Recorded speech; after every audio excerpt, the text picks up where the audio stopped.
السلام عليكم ورحمة الله وبركاته. الحمد لله نحمده ونستعينه ونستغفره ونعوذ بالله من شرور أنفسنا ومن سيئات أعمالنا. من يهده الله فلا مضل له ومن يضلله فلا هادي له. ونشهد أن لا إله إلا الله وحده لا شريك له. وأشهد أن محمدًا عبده ورسوله أرسله بالحق بشيرًا ونذيرًا وداعيًا إلى الله بإذنه وسراجًا وقمرًا منيرًا. أما بعد، وقال تعالى في كلامه المجيد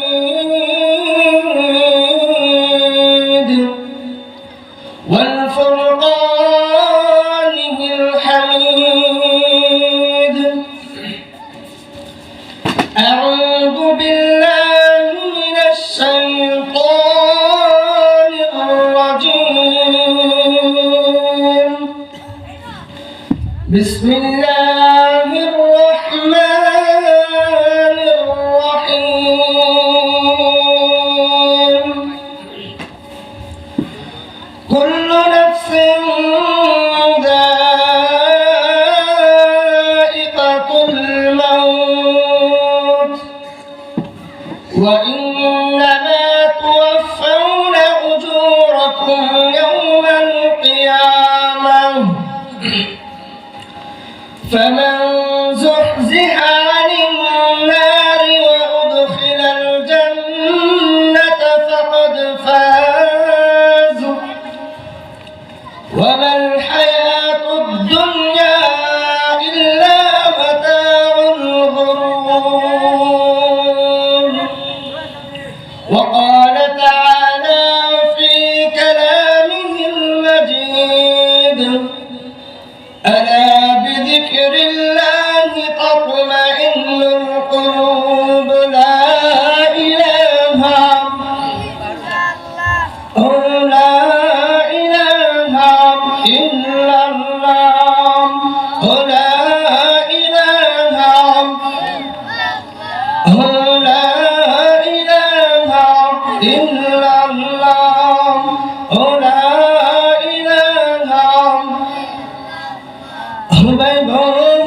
দুহুরে Medina আমরা কেমনে যাব জানি না। ও ভাই দুহুরে মদিনা আমরা কেমনে যাব জানি না। দয়া করো দয়ার আল্লাহ, দয়া করো দয়ার আল্লাহ, পুরাও মনের বাসনা। لا إله إلا الله. لا إله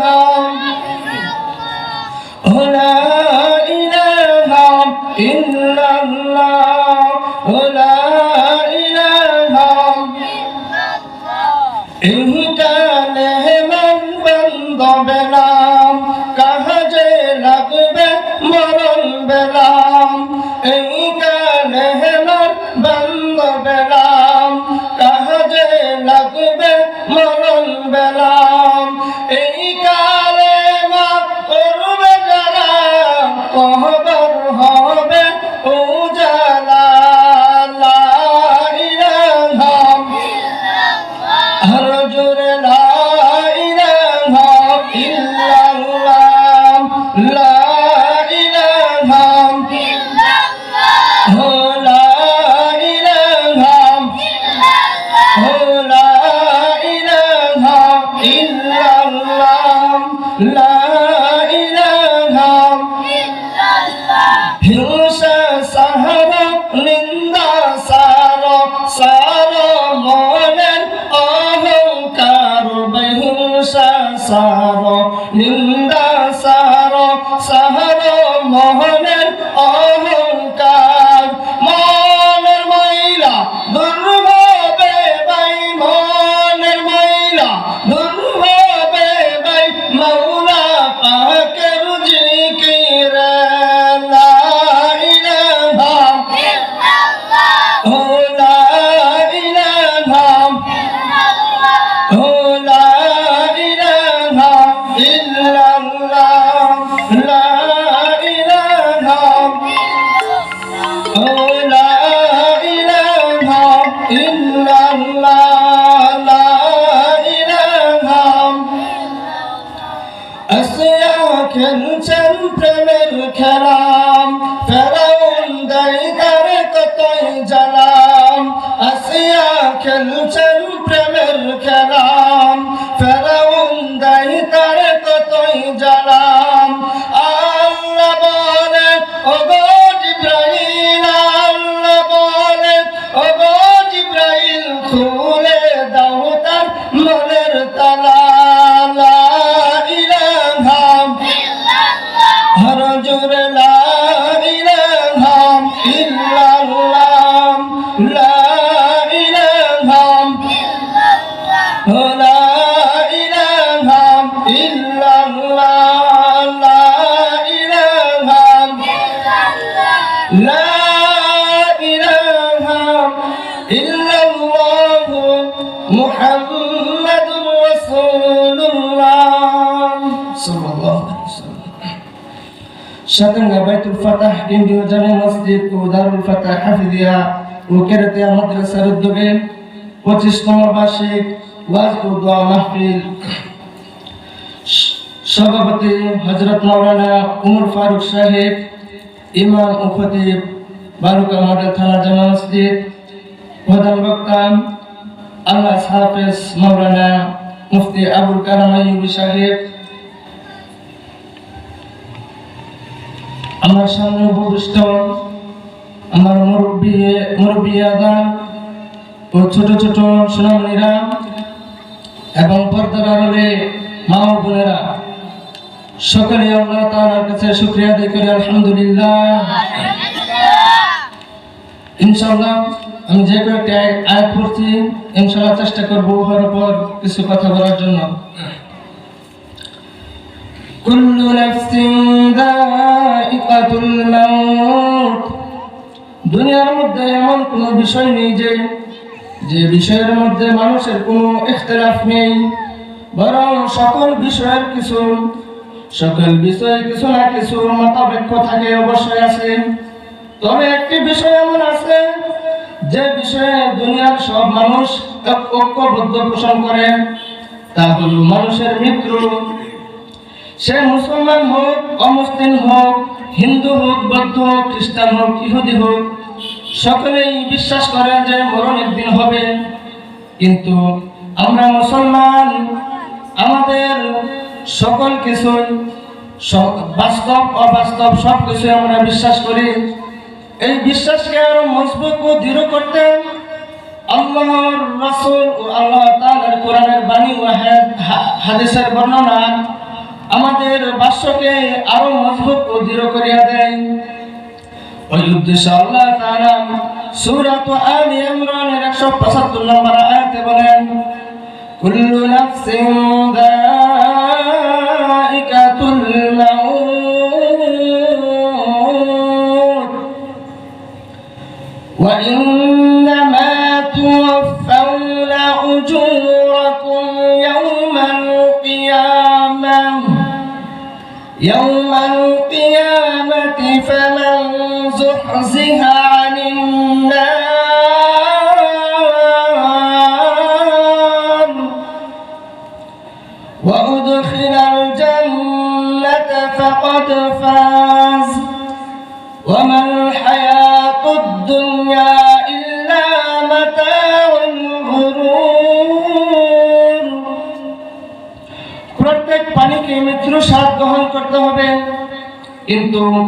وما خلقت الجن والإنس إلا ليعبدون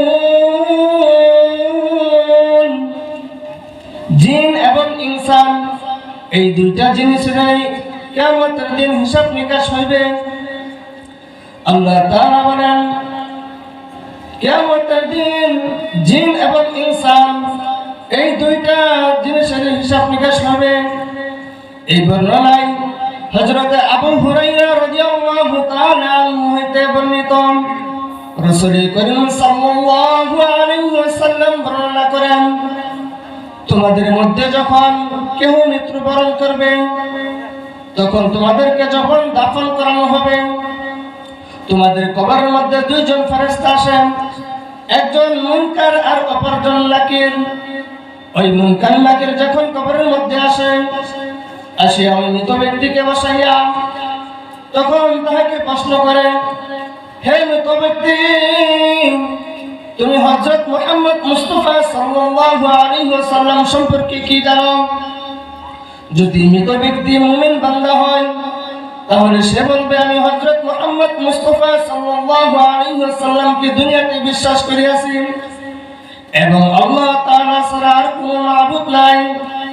এবং হযরত মুহাম্মদ মুস্তাফা সাল্লাল্লাহু আলাইহি ওয়াসাল্লাম আল্লাহ তাআলার বান্দা এবং রাসূল তখন ওই মুনকার নাকির বলবেন আমরা জানতাম তুমি এই উত্তরই দিবে তখন ওই ব্যক্তিকে বলা হবে তুমি ঘুমিয়ে যাও তখন ওই ব্যক্তি বলবে না না আমি এখন ঘুমাবো না আমি এই খুশির সংবাদ আমি দুনিয়া যাইতে চাই দুনিয়ায় যাইয়া আমি এই খুশির সংবাদ আমার পরিবার আত্মীয় স্বজনকে জানাইতে চাই তখন ওই মুনকার নাকির বলবে না না এটা কোনোভাবেই সম্ভব না বরং তুমি নতুন বরণ নিয়ে ঘুমিয়ে যাও তখন তার কবরকে 70 হাত দীর্ঘ এবং 70 হাত প্রশস্ত করিয়া দেওয়া হবে এবং তার কবরকে সূর্যের আলোয় নিয়ে আলোকিত করিয়া দেওয়া হবে বলুন সুবহানাল্লাহ আর যদি মৃত ব্যক্তি মুনাফিক হয় তাহলে যখন ওই মৃত মুনাফিককে প্রশ্ন করবে ও মুনাফিক তুমি হযরত মুহাম্মদ মুস্তাফা সাল্লাল্লাহু আলাইহি ওয়াসাল্লাম সম্পর্কে কি জানো তখন ওই মুনাফিক বলবেন আমি হযরত মুহাম্মদ মুস্তাফা সাল্লাল্লাহু আলাইহি ওয়াসাল্লাম সম্পর্কে দুনিয়াতে যাহা শুনিয়াছি আমি মানুষের কাছে তাহাই বলিয়াছি তখন ওই দুই ফেরেশতা বলবেন আমরা জানতাম তুমি এই উত্তরই দিবে তখন আল্লাহ তাআলার হুকুমে মাটিকে বলা হবে ও মাটি তুমি এই মুনাফিককে চাপ দিয়া ধরো তখন কবরের দুই পাশের মাটি এমন জোরে চাপ দিবে ওই মুনাফিকের শরীরের এক পাজরের হাড়ি অপর পাজরে ঢুকে যাবে বলেন নাউজুবিল্লাহ তখন আরো বলা হবে তুমি এইভাবে কিয়ামত পর্যন্ত তার কবরে শাস্তি দেওয়া থাকতে হবে হযরত উসমান গনি রাদিয়াল্লাহু তাআলা আনহু যখন কবরের পাশ দিয়া যাইতেন তখন এত পরিমাণ কান্না করতেন তার দাড়ি মুবারক ভিজা মাটিতে পড়তো তখন উসমান গনি রাদিয়াল্লাহু তাআলা আনহুর গোলাম উম্মে হানি ডাক দিয়া বলেন উসমান তোমাকে জাহান্নাম জান্নাত জাহান্নামের বয়ান শুনে এত বেশি কান্না করতে দেখি না তুমি কবর দেখতে যে পরিমাণ কান্না করো তখন উসমান রাদিয়াল্লাহু তাআলা আনহু বলেন যে জান্নাত জাহান্নাম তো পরের কথা কিন্তু মৃত্যু পরেই মানুষের সর্বপ্রথম ঘাঁটি হলো কবর ওই সর্বপ্রথম ঘাঁটি থেকে যে মুক্তি পেয়ে যাবে তার প্রত্যেকটা ঘাঁটি সহজ হয়ে যাবে আর যার ওই প্রথম ঘাঁটি কঠিন হবে